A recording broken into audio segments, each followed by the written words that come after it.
শহীদ ওসমান হাদির বিচারের দাবিতে অনশন করায় ইনকলাব মঞ্চের সদস্যদের উপর হামলা করে পুলিশ। হামলায় গুরুতর আহত হন ইনকলাব মঞ্চের সদস্য সচিব আব্দুল্লাহ আল জাবের। গুলিবিদ্ধ হয়ে হসপিটালে রয়েছেন। আরও প্রায় অর্ধ শতাধিক নেতাকর্মী গুরুতর আহত হয়েছেন।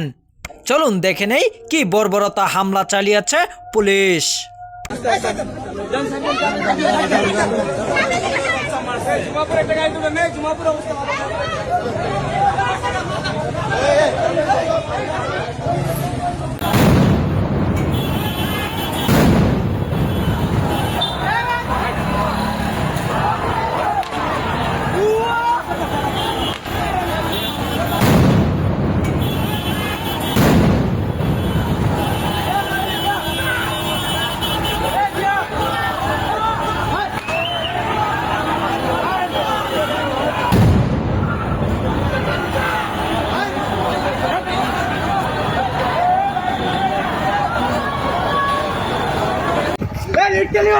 আমাদের উপর এখানে হামলা করা হয়েছে।